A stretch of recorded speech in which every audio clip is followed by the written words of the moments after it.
Hi, Alistair. So welcome back to the show. And so we wanted to chat, without any introduction about Jakarta EE and MicroProfile. And I think you are still involved somehow with both technologies, right? Yes, I'm still my role in IBM is as the kind of lead architect for Open Liberty and for Webster Liberty, which is our implementation of Java EE and Jakarta EE and MicroProfile. So I I would say a strong interest in seeing how it progresses. You know, in the run up to Jakarta EE coming out, I would say I was a lot more kind of involved day to day with Jakarta EE. Then kind of the new year happened and we were all trapped indoors, and I would say I've not quite tracked and been as much involved, but that's something I'm hoping to work out how to get back involved in, because I missed the discussions. But yeah, I'm definitely interested, and I work with the Liberty team quite a bit on what we're doing around implementing these things, even if I'm not necessarily always the most vocal person on the mailing lists. Yeah, no, of course. But regarding the Open Liberty team, how you consider both technologies at the same time, right? We MicroProfile in Jakarta EE, or there's any preference, or how you deal with both? Jakarta EE is kind of a lot more stable than MicroProfile. There's a lot less churn because up until now, first of all, it was getting everything. So there was a Jakarta E8. So, we had some people who were very heavily involved in that. But it's not like we had to implement anything new. So really for quite a few years, most of our attention has probably been on MicroProfile, just because that's new, evolving in API space. We're implementing them. We're trying to keep them keep current. We're trying to be involved in the spec. Whereas what Jakarta EE has been doing is kind of IP clearance and moving it to Eclipse. Even with Jakarta E9, which is the kind of upcoming release at the moment, predominantly most of the stuff is dealing with the fact that the package name is going to change, and how do we cope with the package name change? How do we minimize the migration, evil word, headache of people who might want to go from Java EE or Jakarta E8 to Jakarta E9 with the new package, and less on evolving the APIs. Although some of that is happening, it's been less the focus. So I wouldn't say that I have a preference for one over the other, so much as each of them have different needs at the moment, and therefore we apply our attention where we feel it is most beneficial.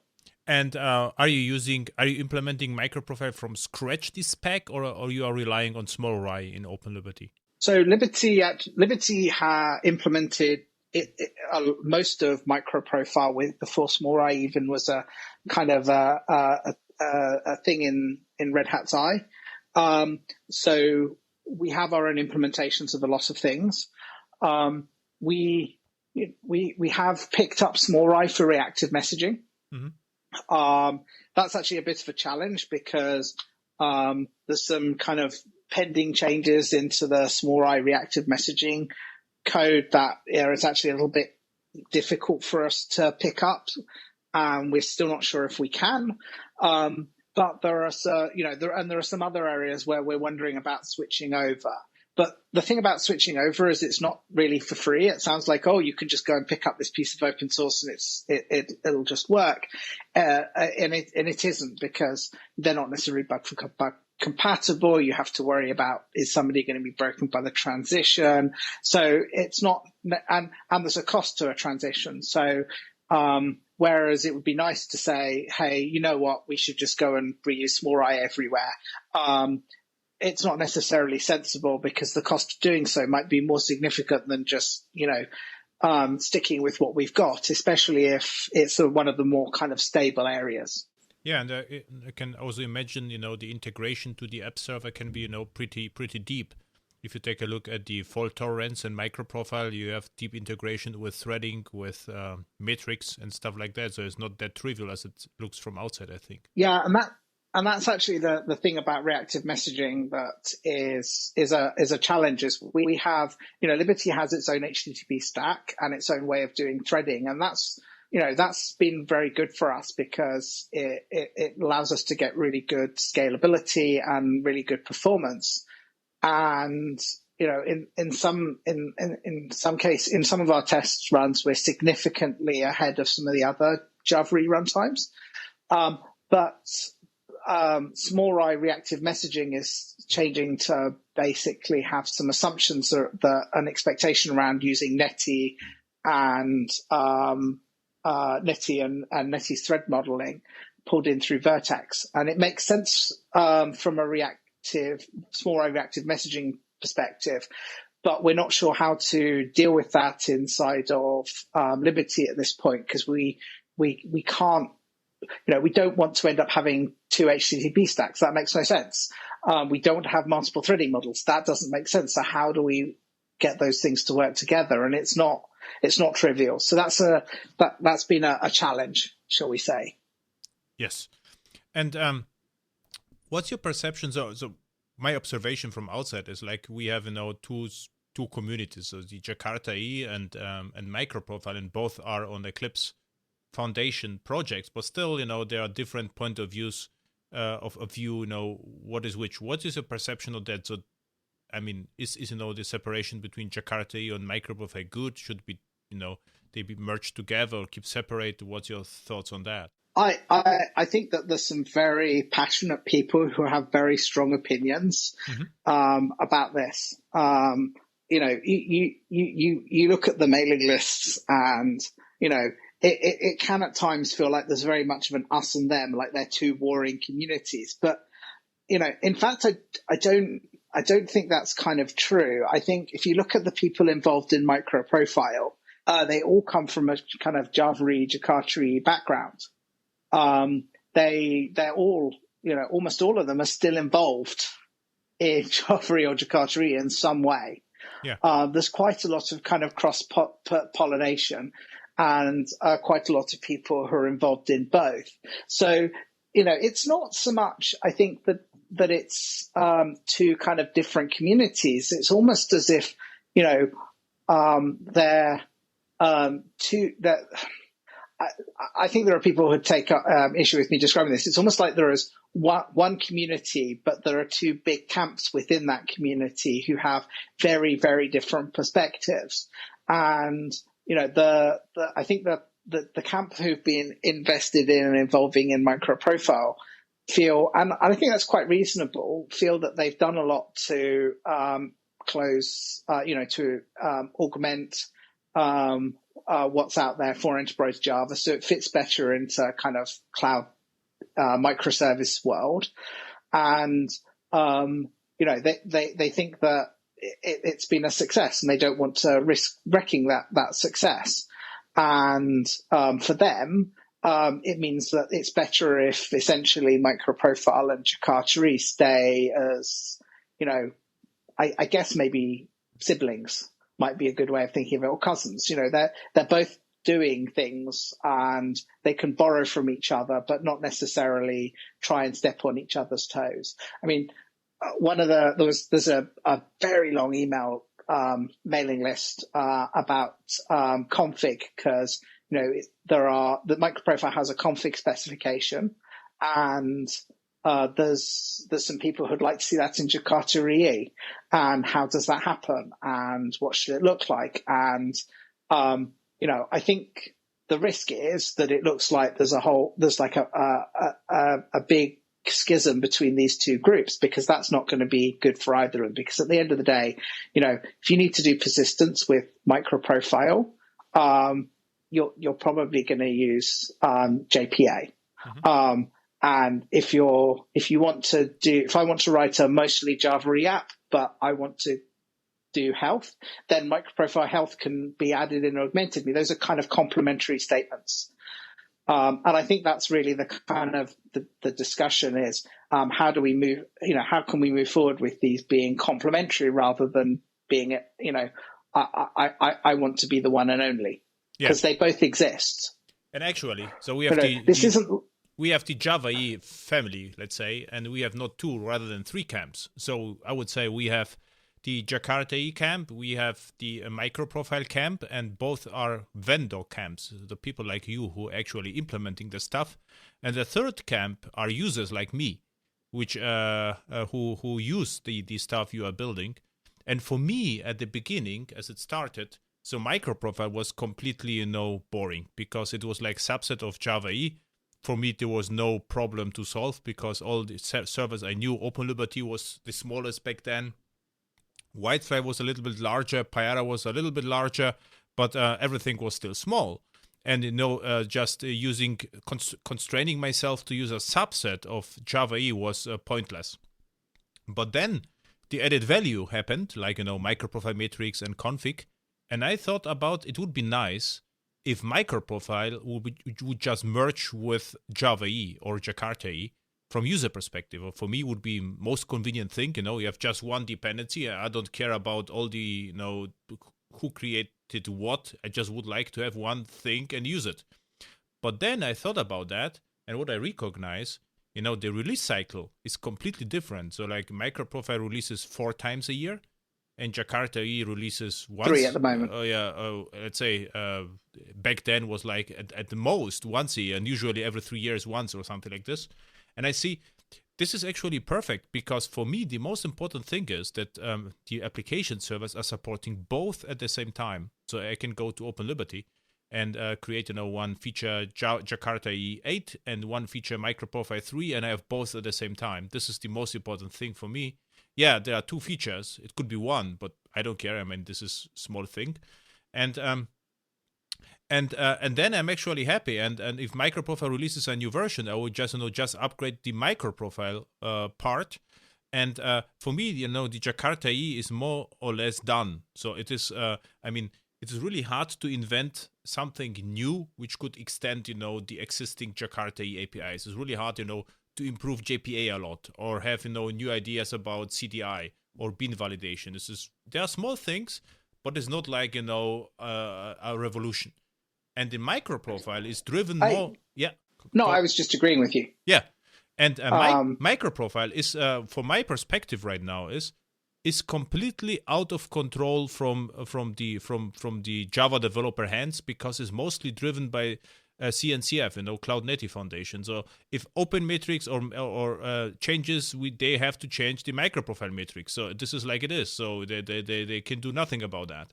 And if the Open API changes, they will have to re-implement the Open API on Java side. So from my perspective, it's a good thing to keep them separate. And I would say the MicroProfile should borrow as much as possible from Jakarta EE. And Jakarta EE should borrow nothing from MicroProfile because it's already stable. This is just my user point of view, complete different perspective. Yeah, I can kind of understand that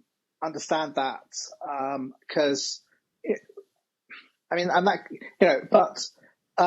is a kind of question that happens because I know that Sebastian Daschner talked about, MicroProfile being kind of an incubator for things. And as they become stable, they move to Jakarta EE.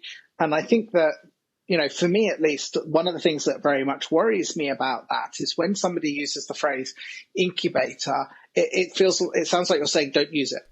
Mm-hmm. And that's not really, I think, how we want to be thinking about MicroProfile. I don't think we want to be thinking about MicroProfile in terms of this is something that's not yet ready, and when it's ready, it will get somehow blessed and it will move into Jakarta EE and package names will change. I think we need to think about it in terms of this is where for example, one of the things we did with MicroProfile at the beginning was we wanted to be somewhere we could innovate and we could make changes. And we didn't hold ourselves to have an absolute backward compatibility requirement. If the right thing to do was to make a breaking change, we would be able to make a breaking change.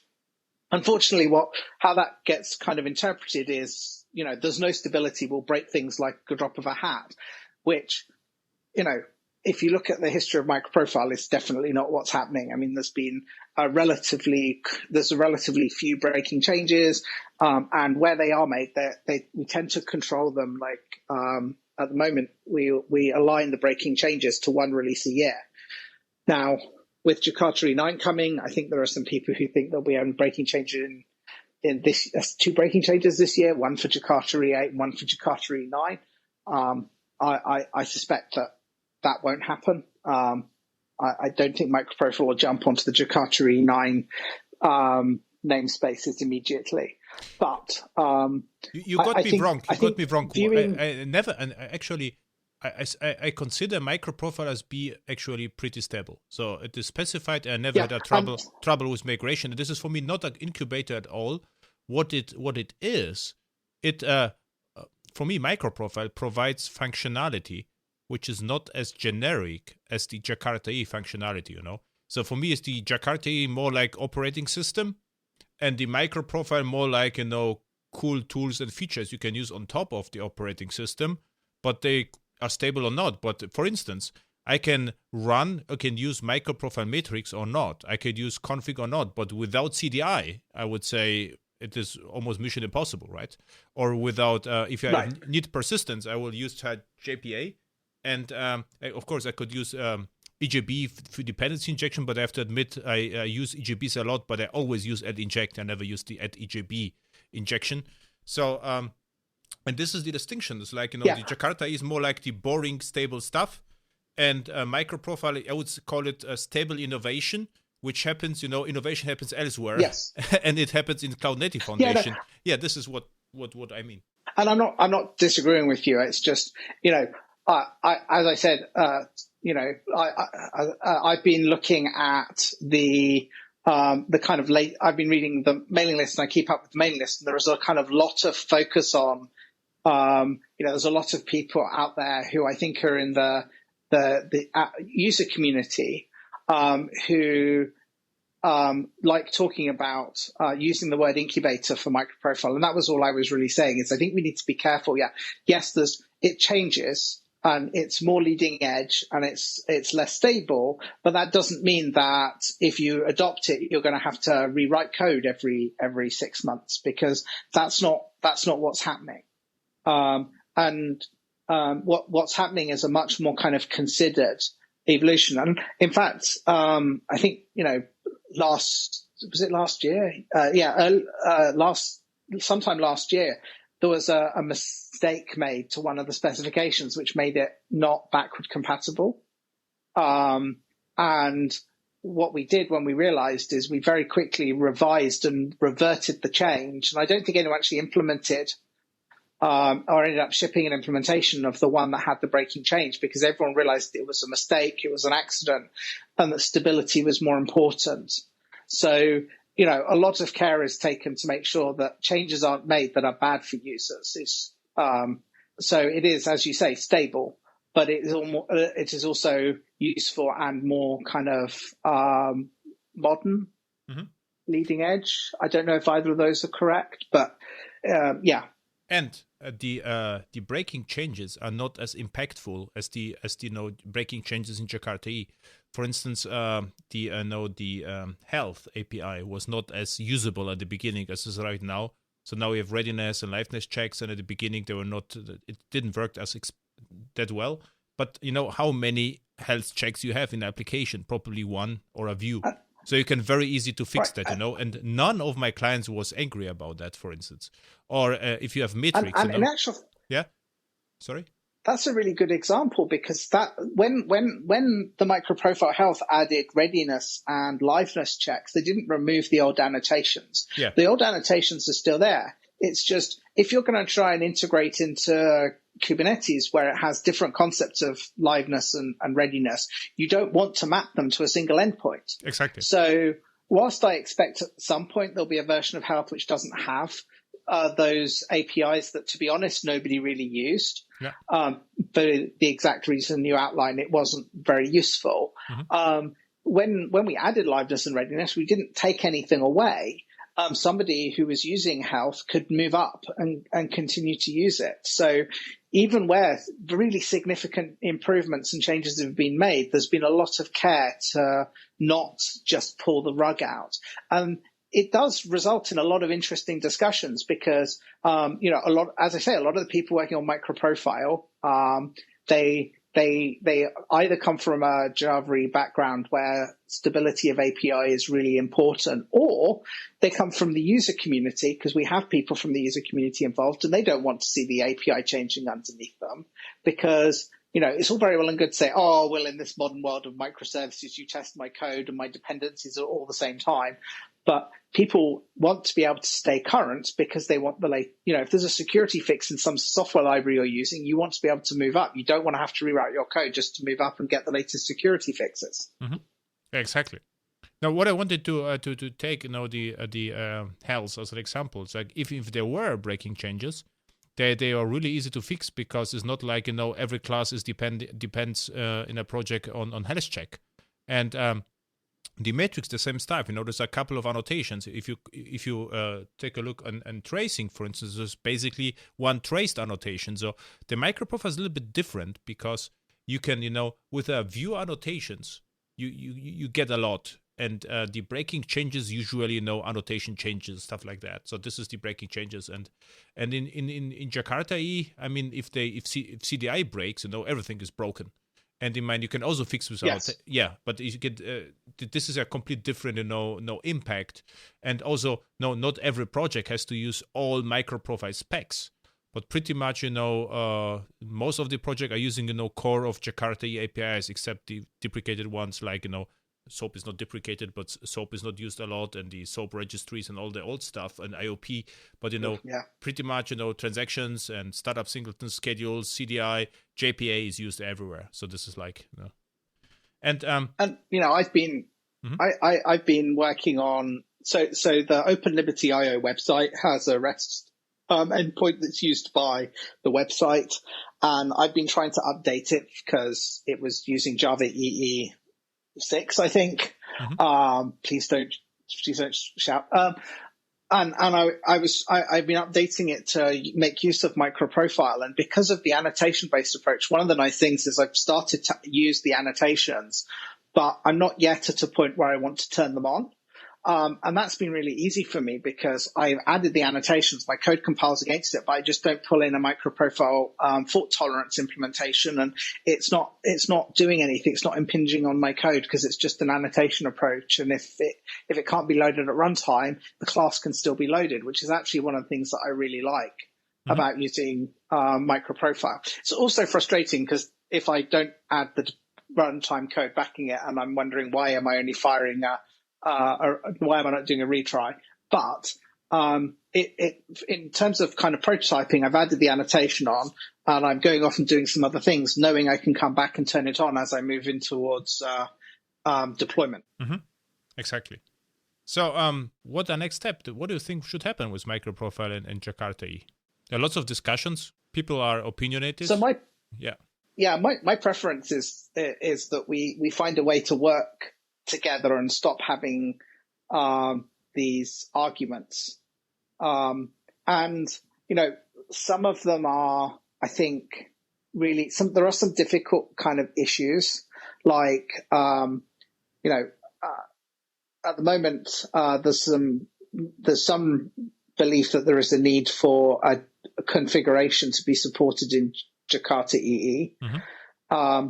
But because of the way MicroProfile was set up, at the moment, Jakarta EE can't reference anything in MicroProfile. Mm-hmm.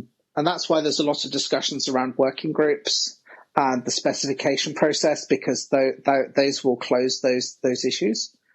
So I'd like to see those being resolved. I'd like it to be resolved in a way everyone is, I'm not going to say happy with, but can accept. Mm-hmm. Because I'd like us to progress to the point where we're making progress and we're doing meaningful in evolution. I think there's value in evolving some of the specifications in Jakarta EE, especially the ones that like CDI, like JAX-RS, like JSON-B.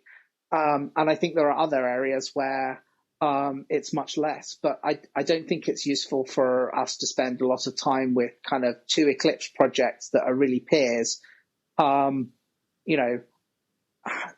being perceived to be loggerheads with each other, which is how I think I think it looks today. Yeah, my user point of view, what I would like to see is, to strip, Jakarta EE down to whatever necessary. So I will remove, all the SOAP, IOP, whatever possible. Just remove from Jakarta EE. So keep it as lean as possible. So we have, just the base functionality we need.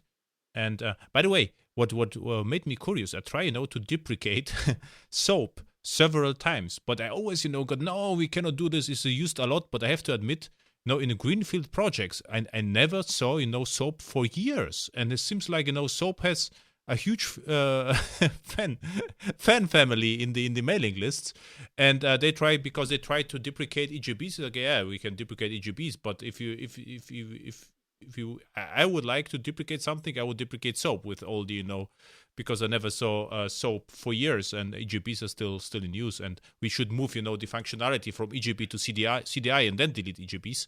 But yeah, this is like, huge fanboy community, and you know why? So why SOAP is still a thing? You see a lot of SOAP, in greenfield projects. Yeah, no, not in greenfield. No, in greenfield, no, exactly. I don't see. Right, I see I don't see any SOAP at all in greenfield. Yeah, exactly. I'm not saying it doesn't happen, but everything is REST. Yeah. In new projects. So this means we could actually deprecate SOAP, because it means, deprecate doesn't mean we should remove it. It should be, it's just like deprecate. So the problem with deprecating is deprecate does imply removal. Yeah. And if it was stated it was stabilized, I think there'd be a lot more sympathy with it being stabilized.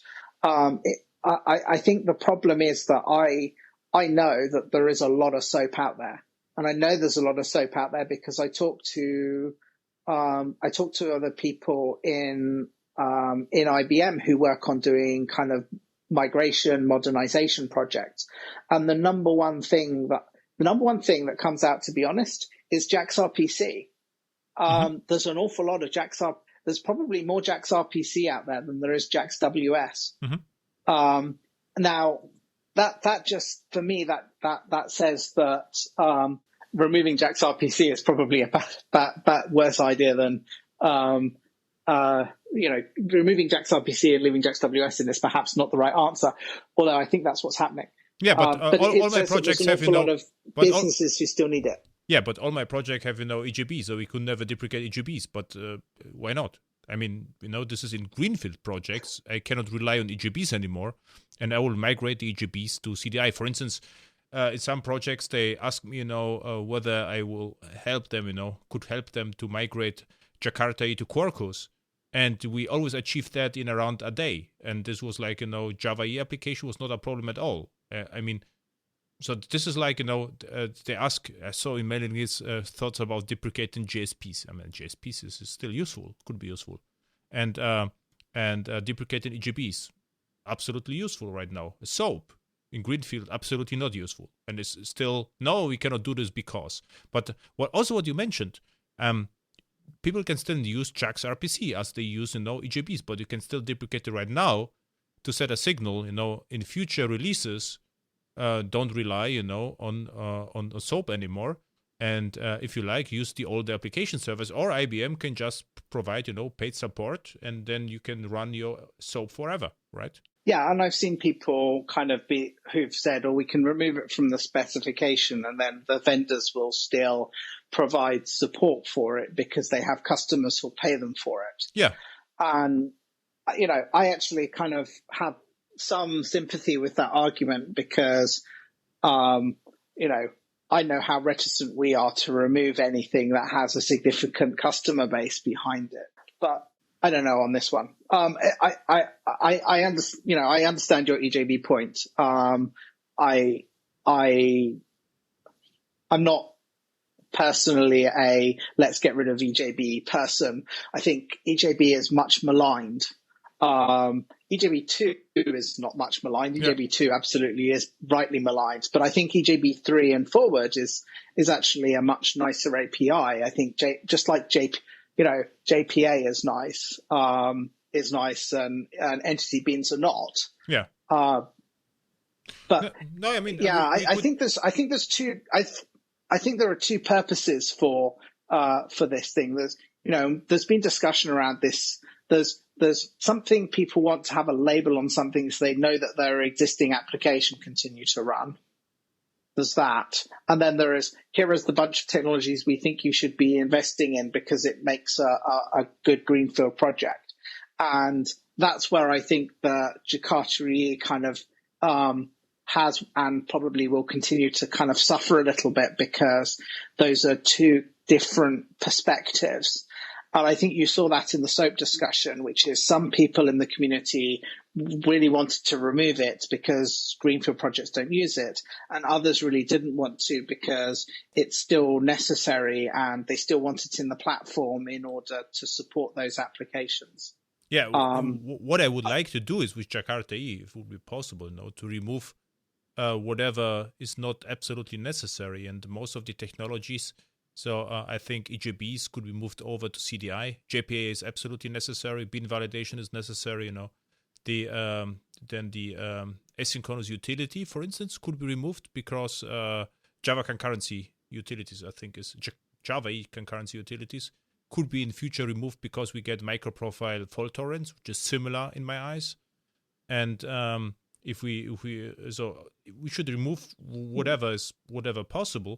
And what I just saw in the mailing list, because they ask, should we deprecate JSPs or should we deprecate EJBs? So if you consider in a project, the tooling required to EJBs or JSPs is almost not nothing. And SOAP, you have the old generation tool chains with generates from Vistal, all the stuff in Maven plugin, strange stuff, lots of bloat. And I said, okay, if you think about removing JSPs on EJBs, why not then SOAP? And then the discussion started because it was just made me curious why people would like to remove JSPs or EJBs and not SOAP, which for me was not, for me is almost no different.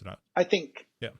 I think if you're going to go there, you also need to remove JAX-B as a dependency in JAX-RS because it still pulls in XML and XML parsing and et cetera, et cetera. Yeah, you have JSON-B. Right. So it's, not remove. I'm not going to go and say I disagree with you because I think it's an absolutely valid perspective. Yeah, we are just, this is an informal discussion. It's not like, this is just our thoughts. Yeah. And I'm a user and you are just now from the vendor perspective and just wanted to have a chat to understand a little bit more what happens. I try to use the APIs. I don't look at it purely from a vendor perspective. I think I want to see MicroProfile and Jakarta EE be successful, and I want to see people using the APIs. And I can't do that if I don't take the perspective of somebody trying to use these APIs. And that's one area where I think SOAP isn't as user friendly because there's a lot more you need to do and deal with and think about than REST. I mean, to be honest, doing good REST is probably as hard as doing good SOAP, but doing bad SOAP is probably significantly more expensive than doing bad REST. Yeah, I have to admit I did a lots of code reviews, but I never saw a good Vistal. All WSDLs, they were like remote procedure calls hidden behind well, I mean, if we're going to go that way, I don't think I've ever seen a good open API, but that's because it uses either JSON or YAML, and I'm not a fan of either of those formats for writing API documentation. Yeah. Okay. Fair enough. So back to the config discussion. From user perspective, I really don't care whether it is a MicroProfile config or Jakarta EE, because this add inject config property is fine for me. And as you said, for me are lost cycles or lost energy on just discussing where it should be because it's already there. This is very usable. I have to tell you, I never heard a client complaints about config. It just works out of the box. Everyone is happy. And the only thing what I heard a little bit, if you create your own config sources, many clients expect to have dependency injection inside the config source, which is not available right now, which is understandable because it happens before, everything boots. But still, this was the only surprise that it does not come, with full CDI support if you implement your own config source. This was the only surprise, but everyone is happy so far.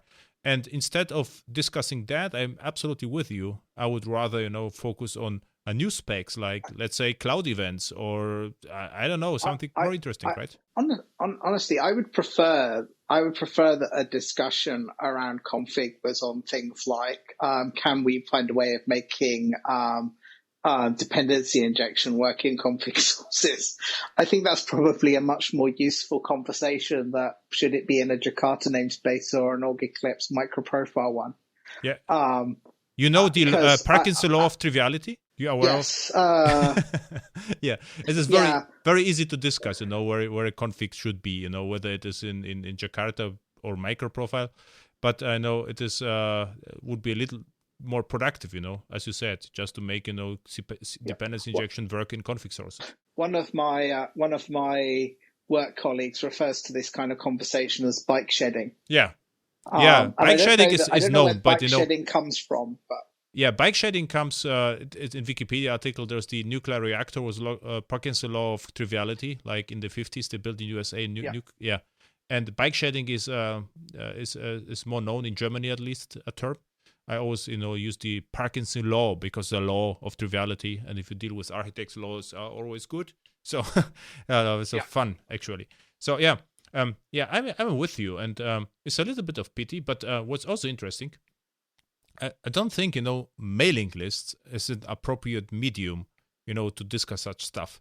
I recorded a podcast with Marcus Kark. Marcus from Jackstress Spec, And I know him from mailing lists. Yeah. I don't know him in person. I know him from mailing lists. Yeah. And I read his mails and back then some articles at java.net. And what I found out, he's actually from Germany. What I didn't know is also German. And and my perception of him is really aggressive, because he wanted, to have his stuff going, and he was very aggressive in positive way, to putting his mind into the stuff. And then I invited him to a Ahex FM podcast, and we had a chat, and I understood why he wanted to have the things, because he ran a business, or he needed the stuff for machines, and he wanted to avoid proprietary extensions or proprietary dependency on Jersey, and he wanted to push the standard forward.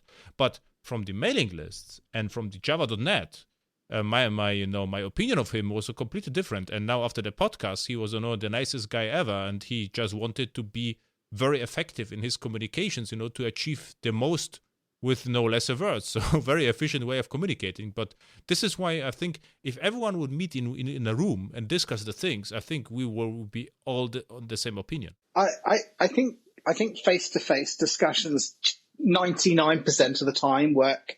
They smooth over those kind of communication style issues.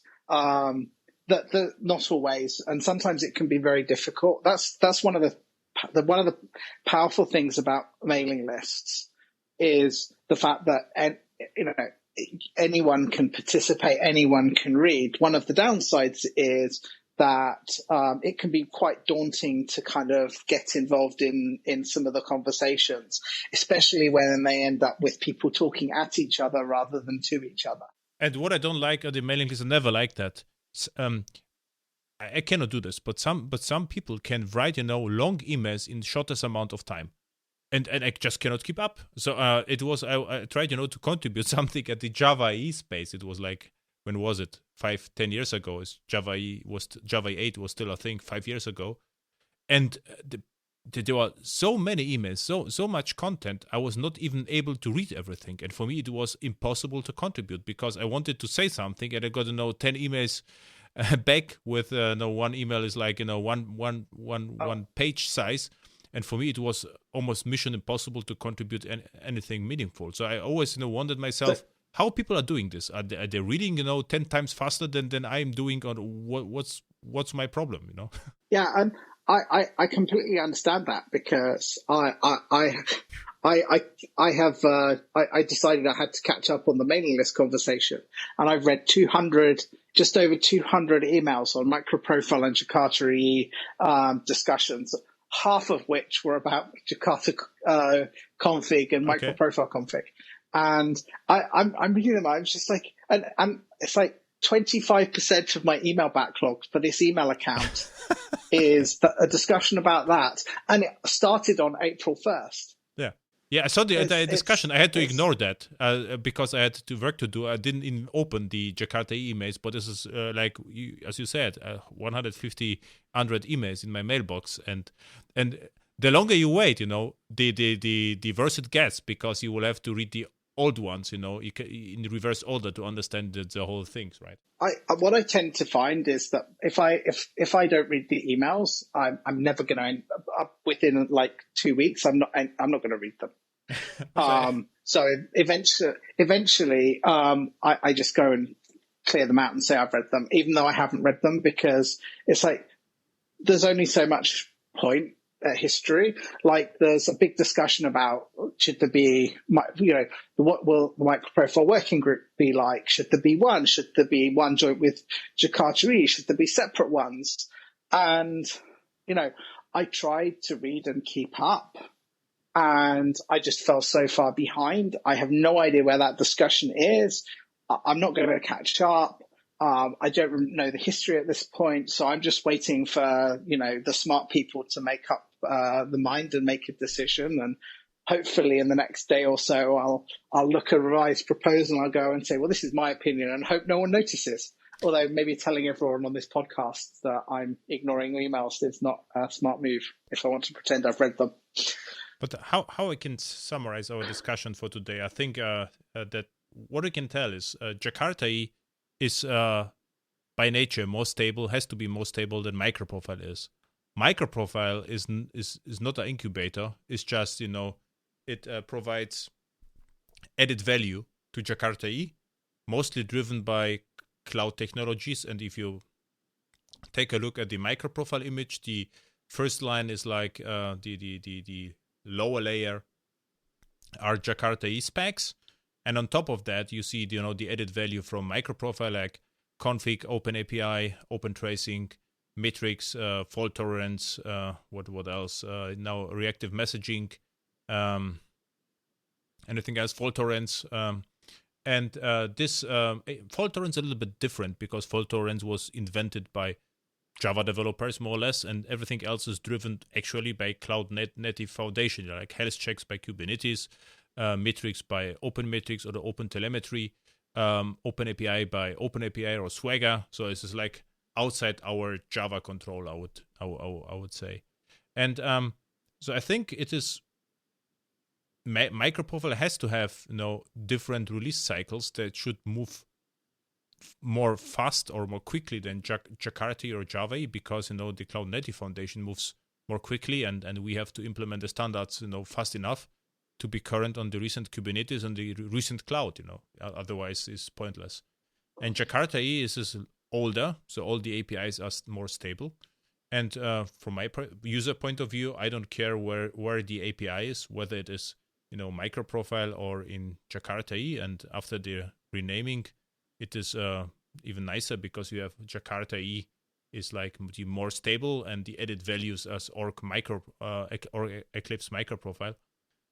I think this is what we can agree on, and I think it would be nice if in the future we would focus on more added value and less, political discussions, right? So because the politics is a little bit boring for me, at least, and the added features are more exciting for me as a developer, and as a user. It would be nice to have one dependency which comprises both Jakarta EE and MicroProfile, but I don't think it is possible. It's like microservices, like we have two teams, two life cycles, good things to keep them separate. So this is my architectural point of view, right? Right. I think that, I mean, that kind of, certainly from where we have been in the the past, that certainly makes sense because, we've got done 3 releases of MicroProfile a year for quite a while now. And in that intervening time, to be honest, there's been 1 release of Java EE so far. And Jakarta EE is the same as Java EE, and Jakarta EE 9 isn't around. So I think that certainly makes sense. I think part of the reason why we end up in these kind of discussions and the debates is because there are people who are hoping that kind of now Jakarta EE is at eclipse, it will speed up and it will start to do some of these kind of more forward-looking APIs, which is the kind of the niche that MicroProfile has built out for itself. And I can, and there certainly seems to be a view from some people in the community that would be better off with just one brand and the Jakarta brand rather than having 2. Personally, I think there's space for both, and I think that both of them can coexist together and should coexist together. And I think the worst thing is for us to continue having discussions that position them as alternatives as opposed to complementary.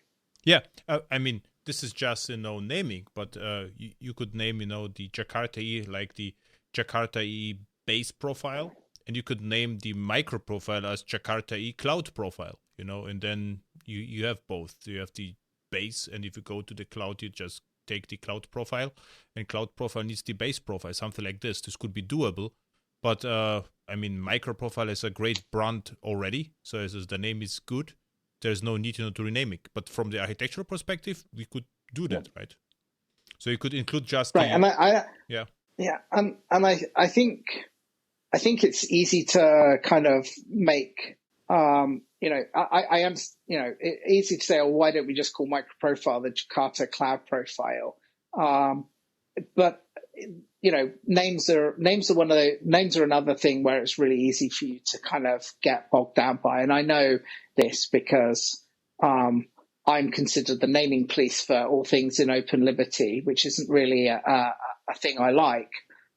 Naming is important, but at the end of the day, you can't spend all your time debating names. Yeah, exactly. You need to try and quickly as possible come to what is the best compromise, because you can spend all your time discussing a name and not delivering value.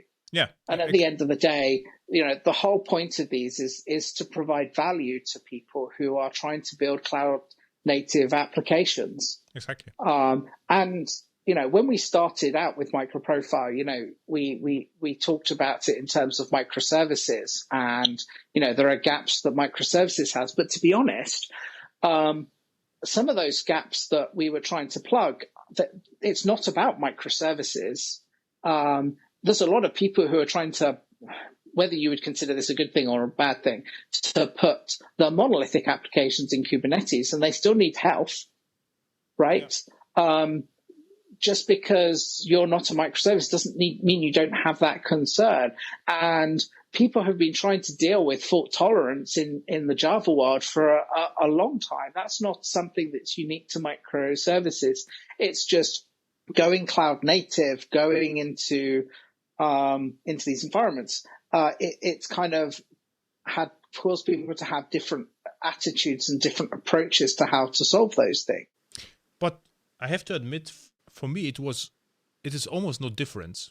Back then, we had application servers clusters, and the clusters had to talk to each other.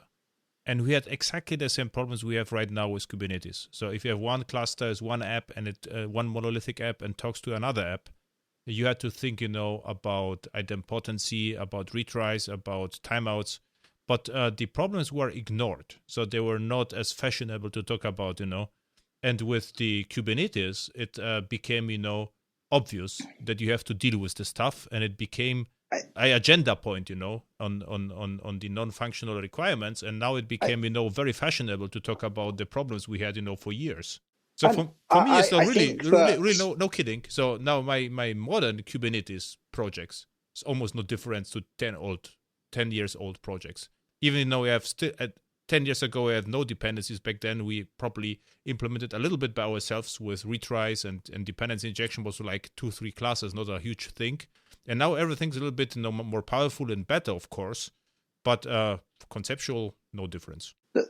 So you're right, although there is a kind of scale issue, which is when you're writing a monolith and component A is talking to component B and they're in the same JVM, you just do a cross method call, and you don't have to worry about whether the downstream EJB is going to suddenly disappear, because in general they don't suddenly disappear. Other things can go wrong, but they don't suddenly disappear. So I think it does, in a sense, change, because if you break those two things into separate JVMs, you have to think about problems that you could basically mostly ignore before. Yeah, but we always had that because we never had isolated applications. So application from one department always talk, to 5 different other applications from different clusters. So we had to know 1 to 5 always. So in all larger projects. But now instead of you talking to 5, you're now talking to 15, 50, 100. In crazy project, yes. Right. Whether it's right to be that scale or not, I'm not trying to comment. I'm just saying that if you had 5 big applications before and you divide each one up into small things that cross communicate, the scale of the problem increases. And what happens right now if you look That's what I'm trying to say. Yeah, what you take a look at conferences right now, monolith become fashionable again. So I think what will happen in the next few years, you will see more and more monolithic apps on Kubernetes, because it is actually pointless to have hundreds of microservices for no reasons. You just you have to care about. I think what's most likely to happen is that we end up rebranding monoliths, something that doesn't sound so bad. Mm-hmm. Yeah, I remember. What do you remember? I remember when we had.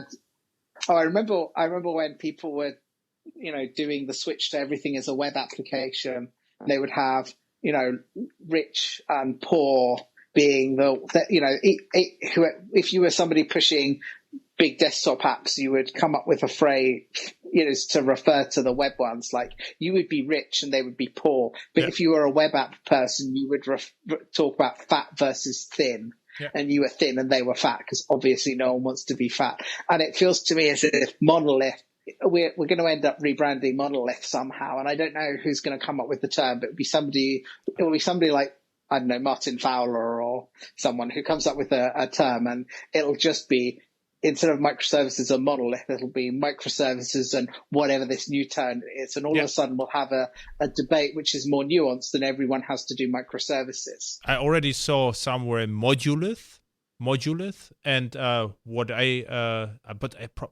heard it, or I invented it. I don't know, microlith, because what I do is I create no dependencies, small war, everything included. And if it's fast and ships, we go in production right at. Perfect. So, Alistair, where people can find you on the internets? So I'm on Twitter. My Twitter handle is nottcode, Notty, code, CODE. I also have a LinkedIn presence, but to be honest, I log in there once in a blue moon. So I'm not going to guarantee if people try and connect with me there that I will notice. Yeah, very good. I also have absolutely, hopefully, no presence on LinkedIn, so I forgot actually to register, and since then I have no presence. So we both are just on Twitter, I think. So thank you. Yeah. It was fun to chat with you and to hear perspective from vendor side, because I was always curious to know how it's perceived from your side, because from user perspective it's completely different. I don't know if it's necessarily completely different, but there are definitely different considerations when you're the implementer versus the user. Exactly. And I think there's a lot. Every now and then you'll see somebody who's railing against the vendors, and the vendors will have a perspective which is essentially, well, that might sound like a really good thing for the end user, but how on earth am I going to implement it? Yeah. I think actually a really good standard is one that can balance both of those. I mean, this is why I think EJB2, I know you're trying to wrap up, but EJB2 is really bad because it was almost entirely written from the perspective of how do we make it easy for the vendors? And it wasn't written from the perspective of the end users. And that's why I think EJB3 and CDI are much better, because they do a much better job of kind of doing something that's good for both.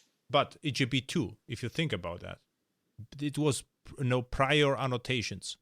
It was really hard to come up with something better than EJB2 back then, right?